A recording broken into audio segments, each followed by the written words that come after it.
Let's talk about this car. I saw this parked out in front of the pits and I just couldn't believe myself that something like this was here. And then I saw the name on it. Blows your mind, right? Yeah. Fully blows your mind. I'm sure you're like me. We grew up watching Option DVD, right? And Tsuchiya was always like, wow, he's like the god. That's why we all got into AE86s. And like Bo Yates, who campaigned this car, used to be a street car, drift car, won numerous Australian titles as a drift car. And then all of a sudden, Time Attack said, hey, let's turn this thing into a circuit car. And while we're at it, we'll bring Tsuchiya over and let him drive it. It's really easy to toss around, like especially in my world, when I look at some of these cars. Yeah. It's easy to say that, oh, this is a perfect car, perfect build. This is as close to a perfect AE86 as possible. This is so clean in every single way, so finished. The fitment, like it's faultless. Everything. You know what the hardest part is? I still own an AE86 and I just know it will never be here. I can never get at this level. This level is like, it's more than dedication. It's like, this is your life for numerous years and obviously a lot of money that goes into it too. So then what's the story? What's your relationship with this vehicle? So my relationship, I'm from Mtron. We do engine management, high-level engine management. We do the majority of the pro class cars here at Time Attack. And Bo Yates and I grew up together. We lived in the Southern Shire down in Sydney and we used to drift together. Like everything was cars. So we'd go every night watching Option DVDs, meet at the service station, then we'd go driving, all in Silvias, Skylines, Sephiros, Sprinters, as we call them in Australia. And, you know, we've just been friends ever since. Yeah, and then so you were along the process for this build? On the engine management side, for sure. But Bo has a very good relationship with Hypertune. And so the car, I know, lived there for a very long time. The rear end in the car, everything's all custom fabbed in it. We'll open the engine bay soon and have a real good look because there's a lot to talk about in there too. So what is, like, where did he even get this? What is this from, this hood? I have no idea, actually. The hood is just a mystery to me, but I've never seen one. Because obviously when you go to like a full proper Time Attack car, you go to a full closed engine bay. So air and like radiator and ducting becomes so valuable because there's so much heat that gets generated. You need that flow through and out of the car again. So I would, knowing Bo, it's probably been highly custom built. But what's crazy about this is he got rid of the headlights, so it's kind of like a full-on track car now, full track obviously, car. No headlights. But he also got this grille filled in, so it's just like one piece, maybe for aero purposes. All aero, all purpose on this car. It's like when I saw this come out of this build, it was, you know, off the road for about 12 months. And Bo was also campaigning like an FRS, like a GT86 in the Australian Drift League during that period. So while this car was off the road, this is the transformation that came out. The fit and finish, even this opening here, like how there's no gaps, everything fits really nice, everything is almost perfect. I can't believe this is an AE86. Do you want to have a bit of a look at the engine bay of it? Yeah, let's look at the engine bay. Have a guess. Before we open it, I haven't spoke to you at all. What engine do you think's in it? I mean, it's got to be a 4AG. Again, it's Toyota. Okay. What's the next like 4-cylinder Toyota engine would you like? That's a pretty special thing. 3S? Beams 3S. Turbo Beams 3S. So, like, again, this is actually, you know, for your first time looking at it, it's quite impressive to have a look at the detail and workmanship that goes into this one. Unbelievable. I'm kind of speechless. And every bit of electronic componentry you could imagine, it's... Look at this. I mean, I'm really speechless. Like, this is, are you sure this is not a show car? I know. It's unbelievably wild. There is no car with a better finish. And I'm around all the pro class cars, the RP968 Porsche, all these things, but nothing when we look at this. All of this is custom. Yeah. What the? And this is finished. Carbon tubs? And this is finished, like this has been raced. This isn't a fresh build. This car's done numerous laps and... Wait a minute. On the other side of this is the wheel. Totally. Carbon tubs? Pulling the weight out wherever possible. And like we spoke about, when you go to a flat floor in a Time Attack style car, all of a sudden thermal management becomes so crucial. So you can see all of this, like reflective paint, all the ducting, the actual scoops coming out from the radiator. This is and one piece. Yeah. This whole thing is so, I've never seen anything like that before. It's genuinely unbelievable. And the car's quick too. It's not just a showpiece. I think it went with Suchiya driving 1:34. And for an open class car, which still retains its rear-wheel drive for a start, it's wildly impressive. And it doesn't have a huge amount of aero on the car. By today's measure, it would almost be a street car with how much aero's on it. This is actually pretty, it's such a drastic turn for the air. I'm surprised they can actually keep it cool. It's the car, this thing has never had temperature issues. So, and it has every sensor known to man on it as well. This has got to be custom because it lines up perfect. In fact, you can see where the hood, where this actual exhaust portion is just kind of touching it, which allows for the air to exit the hood exactly perfect. And this is really lightweight too. It's just a single skin, so, and it's like all genuine carbon. There's no like fiberglass sheeting under it or anything like that. Nothing extra, just one side, little heat protection for the turbo side. So then how much power does this make? So I'm going to talk in Australian numbers. I can't do the conversion right off the top of my head, but it makes 320 kilowatts at the wheels, which isn't a huge amount of power. But when we look at power to weight, all of a sudden the story becomes more like, oh, that's why the thing's fast. So 320 kilowatts, maybe high fours, 500 at the tires, horsepower. It is so pretty. So then what is this beams out of? So this would be the Altezza. So we had the IS200, I think it's called the RS200, which had the 2.4 litre beam, so variable cam timing, variable lift as well from memory in them. So fairly, I guess it's like a K20 Honda style Toyota engine. So then this was NA variant. Yeah, NA. That was turned into a turbo engine. And the crazy thing about this engine, and look, it's partially testament, I'm going to say, to the engine management side of it in the tune, but this engine had done probably 4 years of hard competition drifting and never been apart, and went straight into a time attack and still got beat on every single day. A real interesting fact. Even the hinges are carbon? Yeah. I'm speechless. I'm actually speechless. I didn't expect this. I wish we could pull the car apart a little more because it's got a fairly large compressor, but it runs an anti-surge valve, which is a secondary drive-by-wire Bosch throttle body on the intake tract. So when that turbo sort of gets in any sort of surge mid-corner, when and you're mid-corner, it actually opens it up and puts the compressor back into its efficiency zone and makes sure that the car is super drivable. Look at this intake manifold. Yeah. Look how perfect this thing is. Look at the clearance. And it's not brand new, which is the crazy thing. With the carbon tub. Built for a purpose. I don't really know what to say. So this is called the Hypertune Levin? Is that what it's called? Yeah, well, Hypertune had such a big part in building it and the fabrication side of it. And, obviously, I think this car was a Jap import originally too. Even though we did have these as a factory delivered car in Australia, we never had the 4AGE, we only had the 4AC. It makes me wonder what Keiichi thought about this when he actually drove this. I think he was fairly blown away. There are videos of his initial reactions after driving it, but the car was like well and truly dialed in when he jumped in, and he was fast, like straight out of the hole he was fast. Yeah. I think he drove it the year the A90 Supra launched as well, so he was sort of jumping between them. And you know that coming into a very raw, like sequential transmission, mechanical steering, it's a very sort of serious and raw race car. The rear end in this, live rear end, obviously. This one actually has been modified so you can actually put camber and tow on the car as well. Oh, how's that? Pretty extreme back there, right? Yeah. Oh, okay. And it's got equal length, forelink, all that sort of gear that happens when you start putting power into these. So then it's like, how does it have camber? It has like So it's almost got I haven't been under this thing for 4 years, so let me go under and do a little bit of a detailed memory session. It has like a joint at the end, huh? I think it actually has a CV, so it doesn't have a CV, but some sort of ball arrangement on the rear end of the car. Uh-huh.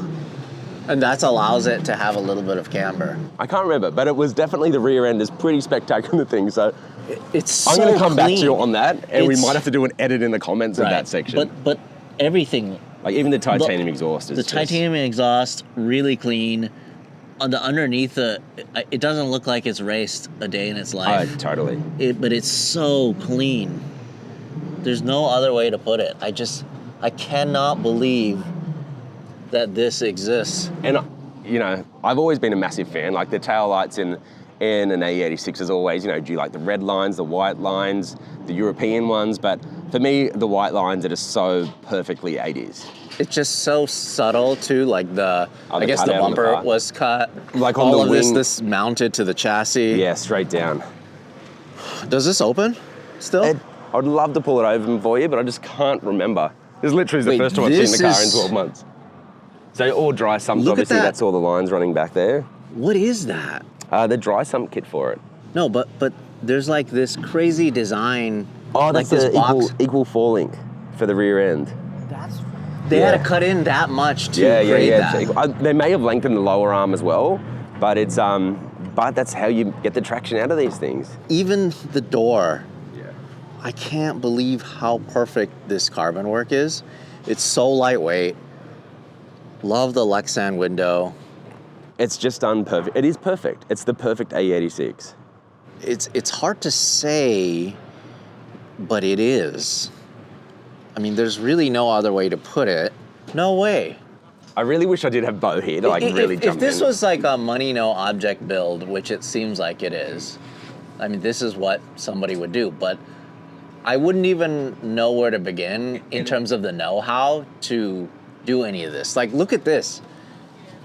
So you can actually adjust the four-link this way.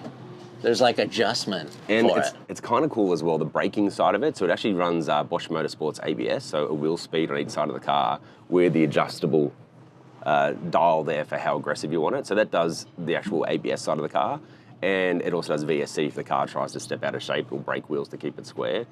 That's actually all the wheel speeds are fed back into the M-Tron ECU for all the traction control as well. So I noticed that there's like a gear on the actual each sort of wheel. on each wheel, so it's like so precise in terms of. Incredible, you know, like it's a very raw car and you can turn all that stuff off as well. And I'm sure this thing would still be well and truly, it has steering lock still, so you could probably go drift the thing. But it's just very nice that you can have that sort of, you know, high level of, you know, electronic sort of aids, or you can turn it all off and not that you'd really want to at this level of car, but go drift the thing. This is so neat, this electronics package. Everything is just very, very tucked, very clean. What transmission is it? I think, yeah, it's attractive, so tractive 6-speed in it. It's just neat, even how that's done, like the tunnel, just how everything's been mounted so There's perfect. like this little cantilever set up here. They built this little block. I can't believe. So how come the owner isn't driving it this weekend? So Bo kind of did a semi-retirement out of motorsport. So he sold his GT86 drift car, which was a big 2J car, won numerous sort of competitions and, you know, Australian national rounds with it. So sold that, and then funnily enough, this car's actually up for sale too. And I'm definitely thinking about mortgaging my house to buy it, but it is, this one actually is for sale too. So he's going to get out of it. His daughter is actually an incredible motocross rider as a little sort of 5-year-old. And I think his passion is definitely landing in motocross now and bring his daughter up through the ranks. This car is very special and I would love it, even not to drive it every weekend, but just to have in your living room. It's that level of clean. This is a work of art. This is the Singer Porsche of AE86s. Just the back, all of the work. From the memory- wing mounts. I think this thing has an adjustable Watts link in the rear as well. That's what that handle is there for. Yeah, so it actually does have a Watts linkage in the rear of the car. Even the steering, the column Oh, it is electric power steering. is Yeah, okay. fancy. I wonder what it's out of. Maybe like a little Suzuki. Is there a sticker on it? Suzuki seemed to be the one that a lot of guys were doing. But whatever's small and compact and fits and doesn't drag a bunch of current. It's so tasteful. Even the like carbon block offs Little brake bias for here. all the where the normal switches would be. All of that is just tastefully done. There's no other way to explain it. Even like the footwell area, there's like. Because when you jump in a race car and see something this clean on the footwell, like it's never like that. It's always a panic jump in with like filthy, greasy, oily feet. it's just done so well. So do you know why it's here? What is it doing here? So we have it on display for our Mtron stand. So we're actually sponsoring Pro Class this year.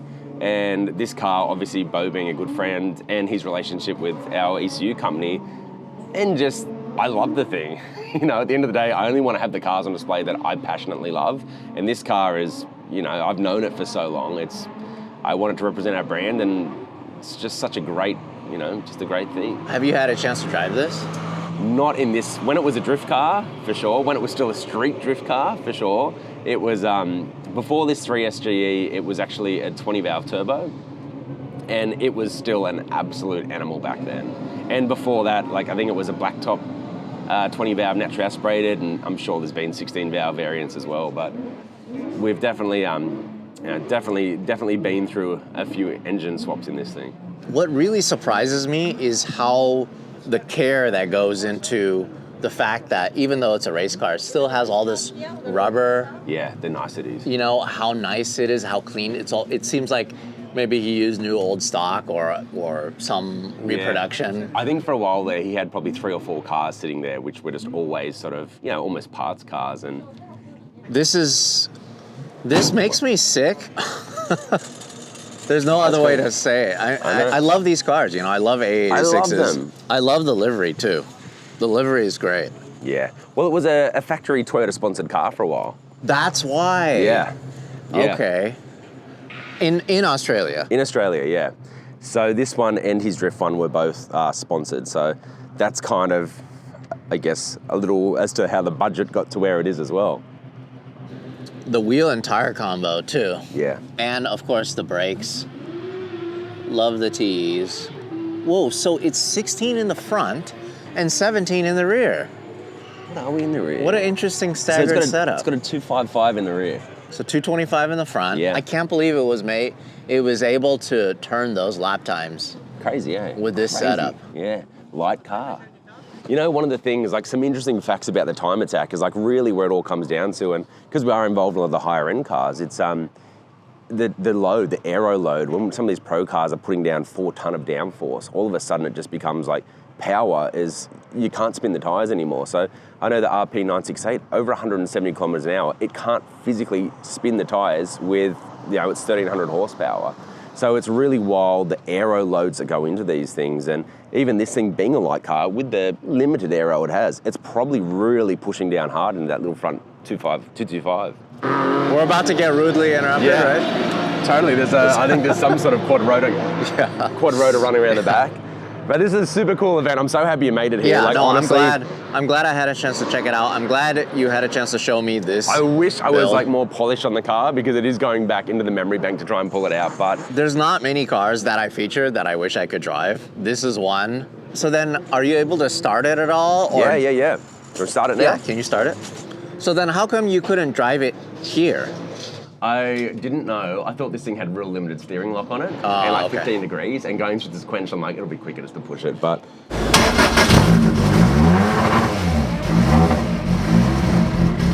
She sounds cool. Very cool crystal engine. I really like that it's still a Toyota engine. It has to be, right? Like, I went Honda in mine, but I think keeping the Toyota, it just keeps it all in the family, you know? Such a beautiful little thing. Fully like jungle gym getting out of it, but yeah, man, she's What a a cool beautiful car. She's a cool car.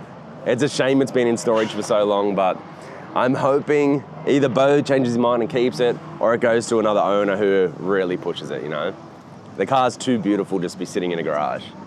Hey, thanks for watching. If you want to support us directly, go to larrychenprints.com. I print and sign every single one of these. This is the perfect gift, or it's the perfect piece of art for your wall.